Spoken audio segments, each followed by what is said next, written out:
चाहिए। गुदा मार्ग के आसपास 2 सेंटीमीटर के रेडियस में एक छोटी सी फुंसी पहले होती है और वो फुंसी पस भरता है, उसमें फूट जाती है और आदमी देखता है मैं ठीक हो गया। कोई भी एंटीबायोटिक दवाई ली मेडिकल स्टोर से जाके, साहब मेरे को दर्द है, इस तरह से 2-3 दिन गोली खाई और उसको लगा कि मैं ठीक हो गया, जबकि ऐसा नहीं होता। उसके ऊपर से वो घाव तो भर जाता है फुंसी का, लेकिन अंदर का अंदर पस बनना शुरू होता है और जब उसको बाहर निकलने का रास्ता नहीं मिलता है तो वो अंदर का अंदर ट्रैक बना देता है और वो जहाँ जहाँ वो पस लगता है वहाँ के टिश्यूज़ को वो बिल्कुल सड़ा देता है, नेक्रोज कर देता है।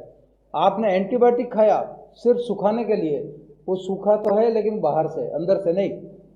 नतीजा आपको फिस्टुला की परेशानी हुई। अब वो ट्रैक एक है, ज़्यादा बड़ा हुआ तो फिर एक से फिर अलग बाइफर्केटिव ब्रांचेस हो सकती हैं। अब ये इन्फेक्शन कहाँ से हुआ? आपको जैसे फिशर का मैंने जैसा कि बताया, कट लगा, कट के अंदर अगर इन्फेक्शन हुआ, वहाँ पस फॉर्मेशन हो गया, आपने बाहर दवाई लगाई लेकिन अंदर से अंदर वो पस अपना नासूर बना दिया, तो वहाँ से भी ये ओरिजिनेट होता है।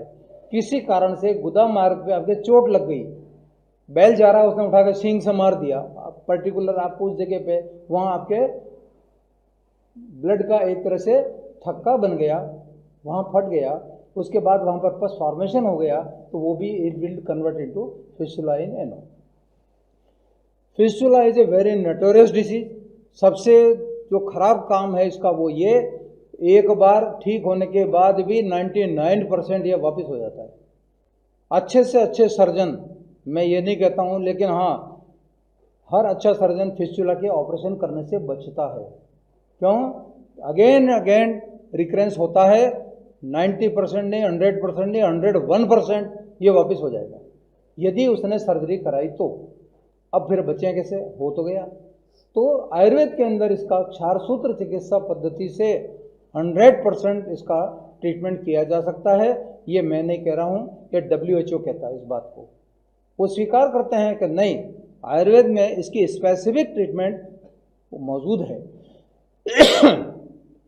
हम लोग फिस्टुला के जो ऑपरेशन करते हैं उसके अंदर सारी मॉडर्न चीज़ को हम सम्मिलित करते हैं इन्वेस्टिगेशन में, उसके डायग्नोसिस में, बट जो ट्रीटमेंट होता है वो आयुर्वेदिक पद्धति से ही होता है।